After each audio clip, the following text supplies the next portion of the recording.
And with us right now, we've got Brent O'Bannon. And Brent, you are a certified strengths coach and have been so for 27 and a half years. You're found on the web at BrentO'Bannon.com.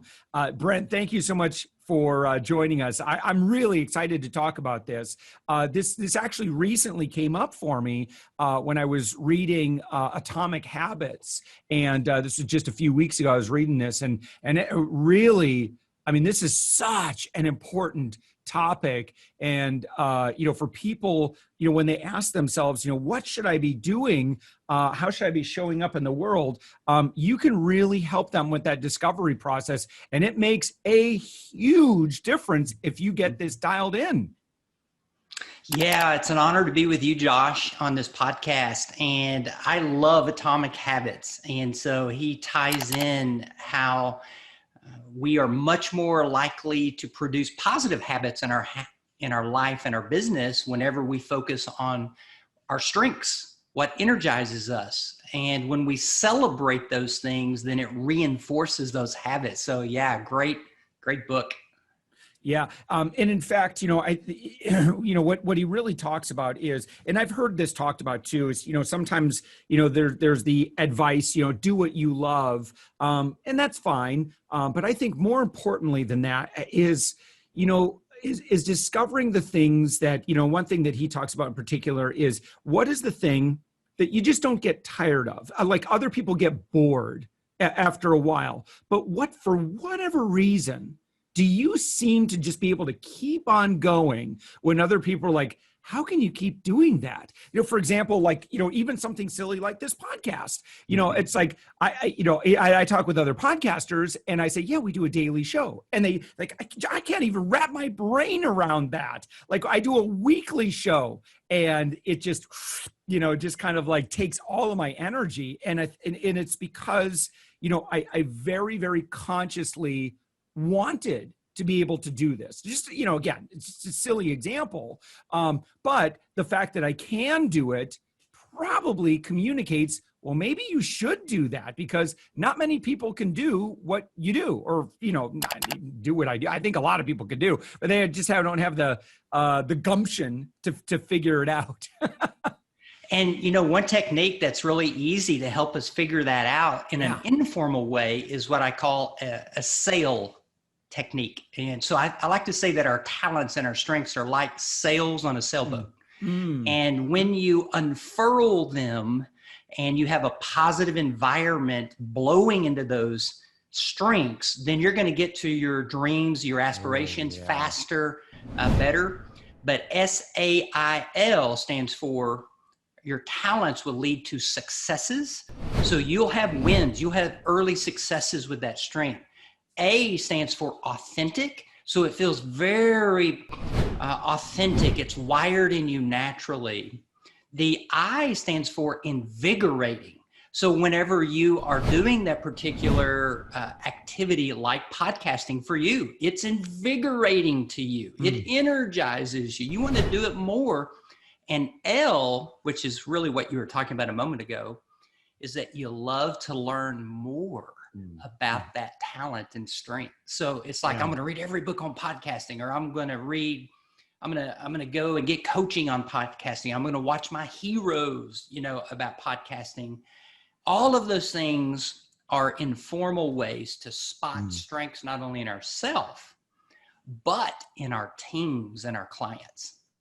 Oh, yeah. And one thing I think that's really important too is, identifying, because I think anybody can get started in something and they can be excited for a while. Yeah. But what is it about someone who truly has a strength that keeps them going? Like, how can someone, show up on the basketball court and practice, for 6 hours a day and show up for that seventh day and this is what I love to do. When it's just like, I can't do that. Yeah. Roger Federer is, I believe, the all-time greatest tennis player. And I'm a tennis player. And I remember picking up the racket for the very first time when I was 12 years old. And it was like, wow, this fits my personality. This fits who I am. And all of a sudden, I committed myself. I focused on learning how to become a better tennis player. And my goal was to get a scholarship through college and pay my way because we didn't have a lot of money as a family.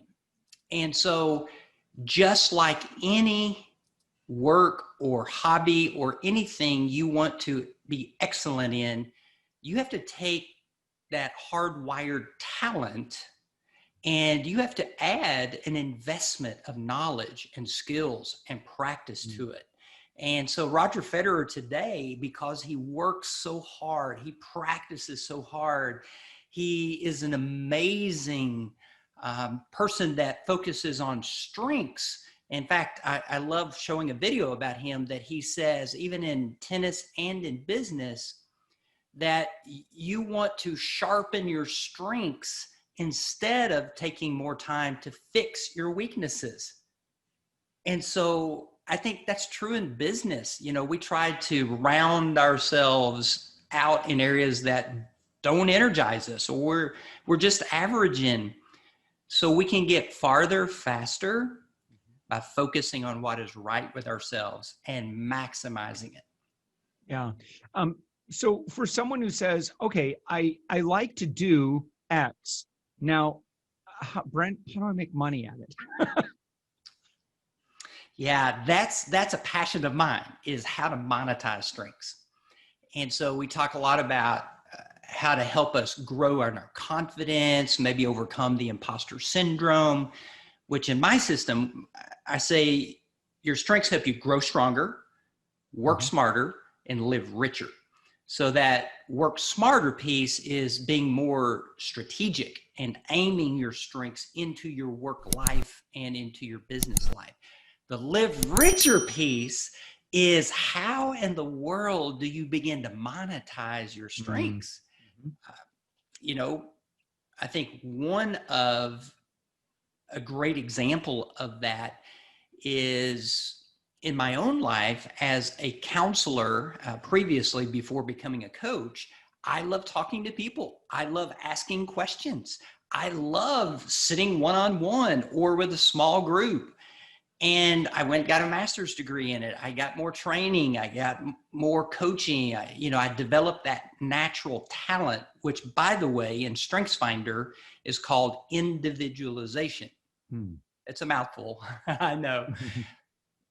But my point is that I wanted to learn more about it. But what was really exciting to me is that people started paying me money for it. Yeah. And so I started building my business, and it grew, from 6 figures to 7 figures. And now today I'm doing exactly what I love, talking with people, coaching people, and people pay me well for this. And anyone can do that with their natural talents. Yeah.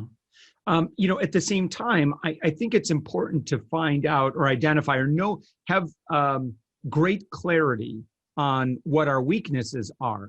So for me, in business, I'm very much the evangelist, if you will. I'm very much I like to enroll people. I like to, share my enthusiasm for stuff. Now, fulfillment, operations, accounting, not a fan, not a big fan, Brent, if I'm being honest with you. So what do we do when we say, man, I got to get good at this thing, but I hate it? Yeah, you and I are probably a lot alike in that way. I don't like some of those analytical. I do like measuring numbers, like how many sales or how many, followers or how many people are downloading a book. However, we need to learn that we all have these pointy edges. I like to say we all are like stars. We're not well-rounded. And everyone around us is also stars. Very few people are well-rounded. So when we know our strengths, and by the way, we use our top 10 strengths naturally. So that's why I like to encourage people to go ahead and take the Clifton Strengths, formerly called Strengthsfinder, and discover their full 34 strengths, Mm. and your bottom strengths are an indication of your gaps. So what do we do with our gaps? We find other people, and we find complementary partners that we can connect with, and they help us where we are weak, and we help them where they are weak. So that's why building a team around us is so, so important. Yeah, it really is. It's it's amazing too how important it is that you show up, do what you do better than anybody, and you each day you're passionate about. And so, even though I can get my hands dirty with like technical things and development, there are certain aspects of it that just really stress me out. Like when there's big problems with our host or a technical issue, it really stresses me out. And so I would think then, like, well, I need to double down on protecting myself from those sorts of things. Because I know it's a little bit of my kryptonite, if you will. If something like that has that big of an effect on me, and I want to show up at 100% and do, in my, kind of stay in my zone of genius or my zone of excellence or whatever. If I get sucked into the mud, it's going to take the wind out of my sails. And so therefore, not only do I not have what my team needs me to be, my clients need me to be, my audience need me to be, but then at the end of the day, I don't have what I want to be for my kids, for my wife, et cetera, for other people in my personal life.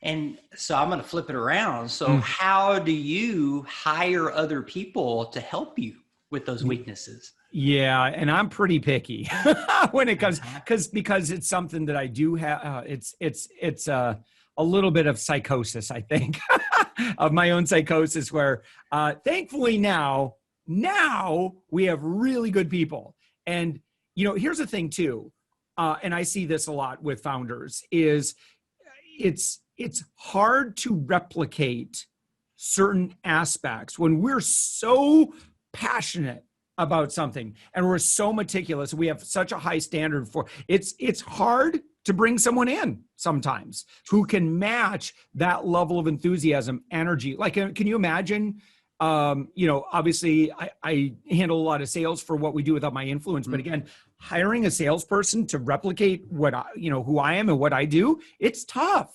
It's really tough. So Brent, how do we do that? I'll flip it around and ask you. One of the things I've learned here just in the last several years in my CEO group, peer group that I'm a part of, that I invest in my own development, is that even if we're good at a particular area, let's just say sales, you're good at sales. However, who out there is even better than me or you?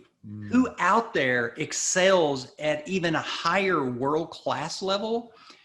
And many times we are stopping the growth of our company because we're holding on to that area that we're maybe 80%, someone else is 95%. And if we are willing to hire and delegate that area, then all of a sudden there is experiential growth that can happen inside our team and inside our company. So that's just one trick that I've learned. Yeah. You have, Brent, you have 2 books. I'm seeing 2 books on Amazon. Do you have more? So I see the 2 that look really intriguing here. So let's talk strengths. And then the other one I'm really interested in is selling strengths, and kind of the subtext of that is a little book for executive and life coaches about using your strengths to get paying clients. Can you tell me about those? Yeah. First of all, the Let's Talk Strengths is more written for business leaders and individuals who want to apply strengths. And so I really go in depth about talking about growing stronger, working smarter, and living richer with your Clifton strengths. The Selling Strengths book, interestingly, was an Amazon #1 bestseller. Wow. Because I think there's such a boom with professional coaches, executive coaches, life coaches, business coaches, and there's so much training around that area. And that's one of my passions, is in a niche that found me was coachpreneurs. And so this little book, which is about 45-minute read, very quick read, shows you how to use the 34 Clifton strengths to monetize that talent, how to use those talents. And I give real life examples from other coaches and clients that I've had, and how they sell better authentically, not in a manipulative, cheesy way, but a very natural, personable, authentic, servant-hearted way. You know, I'm going through your Amazon list. So I see you've got 6 books here listed. So yeah, you've been doing this a while. You know, one book that I'm particularly interested in is Married to Your Boss. So kind of addressing the couplepreneur dynamic. Any tips for those couplepreneurs that might be listening? Yeah, yes. I mean, do you realize how many family-owned and couple-owned businesses there are, not only in the US, but in the world? Sure. And so, you know, because my niche has always been in working with couples and, you know, as a counselor before I became a coach, so I have a lot of experience with that. And so that's a niche topic area. So number one is couples need to understand if they take the Clifton strengths and you understand what are your top dominant strengths and what are your bottom strengths, and you're able to compare those, you will understand how to, number one, resolve conflicts easier and faster. And you won't be taking it personal because, oh yeah, that person has maximizer. They want excellence. They want quality. The other person may have achiever, which means, hey, I want to get it done. I want to finish it. It doesn't necessarily have to be the best yet for an achiever. They just want to finish. So it's kind of a good enougher, but a maximizer is, no, it has to be world class before we let go.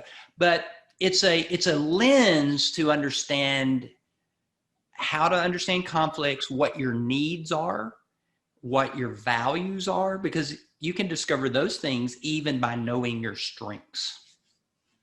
Yeah. Now, I am on your website, BrentO'Bannon.com. And so you're talking about the Strengthsfinder. So you can actually click on assessments and you can take the Clifton Strength test here that will, how is this different from like any other personality test? Yeah, thank you for asking that, because there's a lot of misguided information. It's the Clifton Strengths assessment is different because it measures talent, potential, not personality. And so we define talent as your inherent thoughts, feelings, and actions. So these things are much hardwired in the brain. And so it shows where your potential is. They may not be turned into strengths just yet, because a true strength is consistent, near perfect, world-class performance in an activity. And so, but it does give you a glimpse, like, okay, your positivity, for example. I see positivity in you, by the way. You know, just when you're on camera and you're in front of people, it's positive, it's good, it's uplifting, you know, it makes you want to laugh and you feel authentic. And so how do you maximize that positivity to where it doesn't hurt you or hinder you? Right. Because an overused strength can become a weakness. Sure. So, but how do you even monetize that positivity? So somebody could become a comedian and get paid well because they help people laugh. Or, you know, someone is like a great cheerleader, encourager. And so people hire them because they're a great speaker and they make you feel good after you hear them speak. Yeah. Brent, on your website, you also have some courses. Anything else, like, as people have been listening to us and they're like, okay, where do I get started? Any other things that you would recommend? Yeah, there's a free course on my courses page at BrentO'Bannon.com that is called Breakthrough with Strengths. And so literally it will show you how to apply your strengths into whatever goal or aspiration that you have and you want to have a breakthrough. So it could be a business related goal, or it could be a personal related goal to your marriage or to your kids or to your own personal habits. Mm-hmm. So it literally will show you the way, and you'll get worksheets, downloads, some videos in that experience. Yeah. Fantastic. Brent O'Bannon, again, your website, brentobannon.com. You're one of the OG strengths coaches. Because I remember, how long ago did Now Discover Your Strengths come out? Yeah, originally the first book, Now Discover Your Strengths, came out in 2001. There was a book before that Donald Clifton wrote called Soar with Your Strengths. And I highly recommend this book. Even though the assessment had not come out yet, the research had started. And so 2001, it came out. And then in 2007, the Strengthsfinder 2.0 book, which Donald Clifton's grandson, Tom Rath, actually updated that book with more research. And so I don't know if people know this, but Strengthsfinder 2.0 is the #1 all-time best-selling business book. Yeah, I remember reading it, and it was, I think, right after it came out. And I'm like, I get it. I totally get this. Don't try to be a jack of all trades and a master of none is not going to make you a whole lot of money in most cases in business today. So, well, this is fantastic. Brent O'Bannon, again, brentobannon.com. Thank you so much for joining us. It's been a pleasure. Thanks a lot, Josh.